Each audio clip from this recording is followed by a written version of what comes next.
مگر ایک دن میں نے خود کہا کہ اکاؤنٹ میں کچھ نہیں ہے، جالے لگ گئے ہیں۔ یہ سن کر میرا منہ سخت ہو گیا۔ میں نے فون کھولا اور بینک اپلیکیشن اوپن کی۔ میں نے پاسورڈ ڈالا اور دیکھا کہ بیلنس خالی خالی تھا۔ میں نے اس کے موبائل کی ساری نوٹیفیکیشن کھولی تو پیغام خالی تھے۔ وہ وقت میرے اندر ایک ایسی آگ لگا گیا جو بجھ نہیں رہی تھی۔ میں نے آہستہ سے کہا، تو پھر پیسے کہاں گئے؟ اس نے سر جھکا کر کہا کہ میں نے علاج میں خرچ کر دیے۔ میں نے کہا کہ یہ علاج تھا یا تمہارے خواب ختم ہو گئے؟ وہ خاموش رہا۔ میں نے زور سے کہا کہ مجھے آن لائن پیمنٹ کرنی ہے، یہ دن بینک کی چھٹی ہے، کیا تم کر دو گے؟ وہ بولا کہ کچھ بھی نہیں ہے، آتا تو میں بھیج دیتا تھا۔ یہ سن کر میرا غصہ کھل کر سامنے آ گیا۔ میں نے کہا، میں تمہیں اسپتال نہیں لے جا سکتا، میرے پاس ضروری کام ہے۔ اس کے بعد میرا لہجہ بدل گیا اور وہ میری شکل دیکھ کر رہ گیا۔ میرے بچوں نے آنکھوں میں سوال لے کر کہا، ابو یہ بھائی ہمارے لیے کچھ لے کر آئے گا یا نہیں؟ میں نے مسکرا کر ٹال دیا، مگر اندر میرا دل سوج رہا تھا۔ میری بیوی نے دن میں بار بار شکایت کی کہ ہم نے اسے گھر کیوں بلا لیا۔ وہ کہتی کہ اس کے ساتھ نحوست آئی ہے، چھوٹا بیٹا بیمار ہو گیا ہے، 7 سال کا بچہ تھا اور بخار میں لرز رہا تھا۔ جب وہ بخار آیا تو بیوی نے فوراً کہا کہ یہ اس کی وجہ سے ہے، ہمیں اسے یہاں رکھ کر اپنے بچوں کو خطرے میں نہیں ڈالنا چاہیے۔ اس کی آواز میں خوف بھی تھا اور ایک سختی بھی تھی جو میری راتوں کی نیند چھین رہی تھی۔ اگلے دن میں نے بہنوں کو فون کیا۔ 2 بہنیں باہر تھیں۔ میں نے کہا کہ بھائی کو کہاں بھیجوں؟ کوئی جگہ نہ ملی۔ ایک بہن کے سسرال والے بہت سخت تھے۔ وہ دبکی ہوئی آواز میں بولی کہ اس کو یہاں لانا ممکن نہیں۔ میں نے دوستوں اور رشتہ داروں سے مدد مانگی کہ کسی کے پاس بھی کوئی حال نہ تھا۔ ہر کوئی دیکھنے کے لیے تیار تھا مگر کسی کی چوکھٹ پہ رکھنے کے لیے تیار نہ تھا۔ میں نے محسوس کیا کہ ہم ایک ایسے دائرے میں بند ہیں جس سے نکلنے کی راہ نہیں ملتی۔ رات کو بھائی کمرے میں اکیلا بیٹھا ہوا تھا۔ وہ کھڑکی سے باہر دیکھ رہا تھا، کبھی کبھی کھانسی کے سانس لیتا اور پھر ہاتھ سے تھوک کر چپٹی پاک کرتا۔ میں وہاں کھڑا رہ گیا، اس کی آنکھوں میں دیکھتا رہا۔ مجھے اس کی شرمندگی دکھائی دے رہی تھی۔ وہ مڑ کر بولا کہ میں نے سب بھیج دیا تھا۔ میں نے کہا کہ تم نے ہمیں چھوڑا نہیں دیا، تم نے ہمیں سہارا دیا، تم نے ہمیں پردیس بھیجا اور اس کا زلف بعد ہم نے بہت کاٹا اور کچھ نہ کہہ سکا۔ میرے گھر کے اندر ایک فرق سا پیدا ہو گیا۔ لوگ دور سے آ کر پوچھتے تھے کہ بھائی کیسی حالت میں ہے۔ میں نے ٹھہرا کر جواب دیا کہ وہ آرام چاہتا ہے، مگر اندر سے ہم سب ڈرے ہوئے تھے کہ یہ بیماری ہمارے بچوں کو نہ لے لے۔ اس خوف نے ہمیں راتوں کو جگائے رکھا۔ میں نے سوچا کہ شاید کسی اسپتال کی فیس سے ہم ان کی جان بچا سکیں، مگر پیسے کہاں تھے؟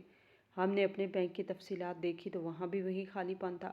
ایک دن اس نے مجھ سے کہا کہ مجھے اسپتال لے جاؤ۔ میں نے اس کی آنکھوں میں دیکھا اور کہا کہ میں تمہیں نہیں لے جا سکتا، میں صبح کے وقت ضروری کام میں نہیں جا سکتا، تیرے پاس جانے کی جگہ ہے تو بتا دے۔ وہ دم بخود رہ گیا اور پھر آہستگی سے بولا، نہیں کوئی جگہ نہیں۔ 2 بہنیں باہر ہیں اور جو بہن جہاں رہتی ہے اس کے سسرال والے بہت سخت ہیں، وہاں لے جائیں گے تو اس کے گھر میں دبتا رہ جائے گا۔ میں نے اس کی بات سنی اور اندر سے ایک دھڑکن تیز ہوئی۔ مجھے برا لگا مگر میں نے کہا کہ ہمیں بھی دیکھنا ہے، ہمیں بھی اپنے بچوں کی حفاظت کرنی ہے۔ رات جب میں نے دروازہ بند کیا تو بیوی نے فیصلہ کیا کہ اسے کسی طرح یہاں سے نکالو ورنہ ہمارا گھر خراب ہو جائے گا۔ میں نے کہا کہ میں نہیں جانتا کہاں بھیجوں۔ وہ بولی، تو نے خود بلایا ہے تو خود دیکھو۔ میں نے کہا کہ میں کوشش کروں گا مگر میں خود بھی الجھا ہوا ہوں۔ اس نے سوچا کہ کیا میں اس قدر سخت ہو جاؤں کہ اپنے بھائی کو دروازے سے نکال دوں؟ کیا میں ایسا کر سکوں گا؟ میں نے رات بھر جا کر سوچا اور صبح کی پہلی روشنی کے ساتھ میں نے فیصلہ کیا کہ مجھے دن میں کسی نہ کسی حال کی تلاش کرنی ہے۔ میں نے پڑوس میں ایک بزرگ سے کہا کہ کوئی مشورہ دے۔ ہم نے اس سے بات کی تو اس نے کہا کہ پہلے دلیل سے سب کچھ سمجھا لو، پھر کسی خیراتی ادارے سے رابطہ کرو۔ ہم نے پورا دن رہ کر کالز کی اور لوگوں سے ملے مگر ہر در کھلا تھا، مگر کوئی ٹھوس حال نہ تھا۔ رات کے وقت بھائی نے دوبارہ کھانسی کی اور بچے کے بخار نے زور پکڑا۔ میں نے بیوی کو دیکھا اور اس کی آنکھوں میں تھکان اور ڈر تھا۔ میں خود بھی تھک چکا تھا مگر مجھے معلوم تھا کہ یہ ایک دن کے معاملے سے بڑھ کر ہے، یہ ایسی زنجیر ہے جو ہمیں پکڑ چکی ہے اور میں نے دل میں وعدہ کیا کہ مجھے کسی نہ کسی طرح یہ مسئلہ حل کرنا ہے۔ میں ایک فیملی مین تھا، یعنی کہ ایک اپنی فیملی کے لیے جینے والا آدمی، اور میرے گھر میں میری بیوی کی حکومت تھی۔ اگر بھائی صاحب گھر میں خرچہ کر رہے ہوتے، کوئی راشن پانی ڈالتے بچوں کے لیے تو اسے لاتے تحفے، بیوی کے لیے مہنگے پرفیوم لے کے آتے تو شاید وہ ان کو کچھ دن برداشت کر لیتی، لیکن اب اس نے سیدھا کہہ دیا کہ ان کو اس گھر سے نکالو۔ میری بیوی نے جب میری شادی ہوئی تو اس کے 2 ڈھائی سال بعد میرے ماں باپ اس دنیا سے چلے گئے۔ اور میرے ماں باپ نے اسے کبھی ساس اور سسر بن کر دکھایا ہی نہیں، ہمیشہ اپنی بیٹی سمجھا تھا، اسی لیے اسے ہمیشہ سے آزادی سے رہنے کی عادت تھی، اور اب اس کی آزادی خراب ہو رہی تھی۔ اس نے وہی والا عورت کارڈ کھیلنا شروع کیا۔ میرے گھر کا ماحول خراب ہو رہا ہے۔ پہلے میں اپنی مرضی سے جہاں مرضی بیٹھی تھی اٹھتی تھی، اب مجھے سر پہ دوپٹہ رکھنا پڑتا ہے، سوچ سمجھ کے اٹھنا بیٹھنا پڑتا ہے۔ میرا کیا قصور ہے جو اچانک سے میری زندگی کو بدلا جا رہا ہے، اور وہ بھی ایسے بیکار بھائی کے لیے جو پردیس سے خالی ہاتھ واپس آ گیا۔ اب کہانی سناتے ہوئے احساس ہو رہا تھا کہ یہ بات کتنی غلط تھی کہ وہ پردیس سے خالی ہاتھ واپس آیا۔ خالی ہاتھ واپس نہیں آیا تھا، اس نے اتنا کچھ بھیجا تھا ہمارے لیے، وہی سب تو ہم استعمال کر رہے تھے، لیکن اس وقت آنکھوں پہ پٹی کیوں بندھی گئی تھی؟ کچھ دکھائی نہیں دے رہا تھا۔ میں ان کو منہ بھر کے نہیں کہہ سکتا کہ میرے گھر سے نکل جائے۔ انہوں نے جانا بھی نہیں تھا، انہوں نے باہر ہی بیٹھ جانا تھا اور پھر محلے میں میری عزت خراب ہوتی۔ ایک دن میں نے اپنی بیوی کے ساتھ مل کر ایک پلان بنایا۔ یہ کوئی ایسا ویسا پلان نہیں تھا، بلکہ وہ پلان تھا جس پر عمل کرنے کے بعد ہمیں ایک ایسی آزادی اور سکون ملنے والا تھا جو پچھلے کئی سالوں سے ہماری زندگی سے غائب ہو چکا تھا۔ بھائی کے ساتھ رہنا اب ہماری بس سے باہر ہو چکا تھا۔ ان کی عادتیں، ان کی باتیں اور ان کا ہر وقت گھر میں اونچی آواز میں بولنا ہمیں روز روز تھکا دیتا تھا۔ میری بیوی تو کئی بار رو بھی چکی تھی کہ یہ کب جائیں گے، کب ہمیں ہماری اپنی زندگی واپس ملے گی، لیکن بھائی تھے کہ بس چمٹ کے رہ گئے، جیسے پرانا فرنیچر جسے نہ پھینکا جا سکتا ہے نہ بیچا جا سکتا ہے۔ ایک دن بیوی نے کھانا بنایا تو میں نے سوچا کیوں نہ اس کھانے کو ہماری آزادی کا ذریعہ بنا دیا جائے۔ میں نے بیوی کو کہا کہ آج ذرا پریزی کھانا بناؤ تاکہ وہ شک بھی نہ کریں اور آسانی سے کھا لیں۔ میری بیوی نے دن بھر محنت کر کے کھانا تیار کیا، مگر وہ اتنی تھک چکی تھی کہ کھانے کی پلیٹ سامنے رکھتے ہی اس نے سانس لیا اور کہا کہ آج آخری بار یہ پریزی کھانا بنا رہی ہو۔ میں نے مسکرا کر کہا کہ ہاں بالکل، تم بالکل درست کہہ رہی ہو۔ اس کے بعد ہی میں نے ایک دو چھوٹی گولیاں نکالی اور میں نے پہلے سے سنبھال رکھی تھی۔ بیوی نے مجھے گولیاں کھانے میں ڈالتے دیکھا تو چونک گئی۔ اس نے حیرت سے کہا یہ کیا کر رہی ہو، بھائی کو زہر دے رہی ہو؟ میں نے ہنس کر کہا پاگل ہو گئی ہو کیا، میں اتنا برا آدمی ہوں جو اپنے ہی بھائی کو مار دوں گا؟ میں صرف انہیں اس کی اصل جگہ بھیج رہا ہوں جہاں وہ اپنے جیسے لوگوں کے ساتھ رہ سکیں اور خوش رہیں۔ اصل میں یہ نیند کی گولیاں تھیں۔ اس کی طاقت اتنی زیادہ تھی کہ اگر کوئی ایک دفعہ کھا لے تو اگلی صبح تک آنکھ نہیں کھلتی۔ میں نے گولیاں کھانے میں ملائیں اور کھانا پلیٹ میں ڈال کر بھائی کے سامنے رکھ دیا۔ انہوں نے کھانا شروع کیا اور ہر نوالی کے ساتھ مجھے ایسا لگ رہا تھا جیسے ہم آزادی کی طرف ایک قدم اور بڑھا رہے ہیں۔ کھانے کے بعد وہ حسب عادت اپنے بستر پر لیٹے، مگر اس بار چند منٹ میں ہی ان پر گہری نیند کا قبضہ ہو گیا۔ نیند بھی ایسی جیسے کسی مردہ جسم پر خاموشی چھا جائے۔ میں اور بیوی ایک دوسرے کو دیکھ کر ہنسنے لگے کہ ہماری چال کامیاب ہو گئی۔ کچھ دیر بعد میں نے بیوی کو اشارہ کیا اور ہم دونوں نے مل کر بھائی کو اٹھایا، اور ایسے بے حس و حرکت تھے جیسے کوئی پتلا ہو جسے جہاں چاہو رکھ دو۔ میں نے انہیں بڑی احتیاط سے گاڑی کی پچھلی سیٹ پر لٹا دیا۔ بیوی بھی ساتھ بیٹھی تھی اور ہماری گاڑی رات کے اندھیرے میں چل پڑی۔ اس وقت رات کے 2 بجے تھے۔ گلیاں سنسان تھیں، دکانیں بند تھیں اور پورا شہر جیسے نیند کی گہری چادر اوڑھے سو رہا تھا۔ اس وقت کی خاموشی عجیب تھی، جیسے ہر شے ہمارے منصوبے کی محافظ ہو۔ ہم سیدھا ایدھی سینٹر کی طرف روانہ ہوئے۔ یہ وہ جگہ تھی جہاں ایسے لوگ رکھے جاتے تھے جن کا کوئی سہارا نہ ہو۔ ہم نے گاڑی سینٹر کے دروازے کے سامنے روکی۔ وہاں اندھیرا تھا اور دروازہ بند تھا، مگر ہمیں یقین تھا کہ صبح جب کوئی بھی یہاں سے گزرے گا اور بھائی کو اس حالت میں پڑا دیکھے گا تو فوراً سمجھ جائے گا کہ یہ لاوارث ہیں اور انہیں اندر لے جائے گا۔ میں نے بھائی کو گاڑی سے نکالا اور دروازے کے پاس لٹا دیا۔ ان کا سامان بھی ان کے پاس رکھ دیا۔ اب مجھے ان کے سامان سے کوئی دلچسپی نہیں تھی۔ جب میں نے ایک نظر پیچھے مڑ کر دیکھا تو ایسا لگا جیسے ہمیں کوئی بھاری بوجھ اتار چکے ہوں۔ بیوی نے بھی گہرا سانس لیا اور گاڑی میں بیٹھ گئی۔ ہم واپس جانے لگے تو ایک عجیب سا سکون محسوس ہوا، جیسے برسوں سے سینے پہ رکھا کوئی پتھر ہٹ گیا ہو۔ بیوی کے چہرے پہ خوشی تھی۔ میں نے ہنستے ہوئے کہا کہ صبح اپنے ہاتھوں سے مجھے گرم گرم پراٹھے کھلاؤ گی؟ تو اس نے فوراً کہا ہاں کیوں نہیں۔ اس کی آنکھوں میں بھی وہی خوشی تھی جو میرے دل میں تھی۔ ہم دونوں جانتے تھے کہ آج سے ہماری زندگی بدلنے والی ہے۔ یہ سب کچھ کرنے کے بعد میرے دل میں ذرا سا خوف بھی تھا، مگر زیادہ تر خوشی کا احساس غالب تھا۔ ہم اس رات ایسے گھر لوٹے جیسے کوئی جنگ جیت کر واپس آئے۔ ہمیں یقین تھا کہ بھائی اب کبھی واپس نہیں آئیں گے، کیونکہ 20 سال کے بعد وہ پاکستان لوٹے تھے اور جہاں اتنی تبدیلی آ چکی تھی کہ ان کے لیے ہمارا گھر ڈھونڈنا تقریباً ناممکن تھا۔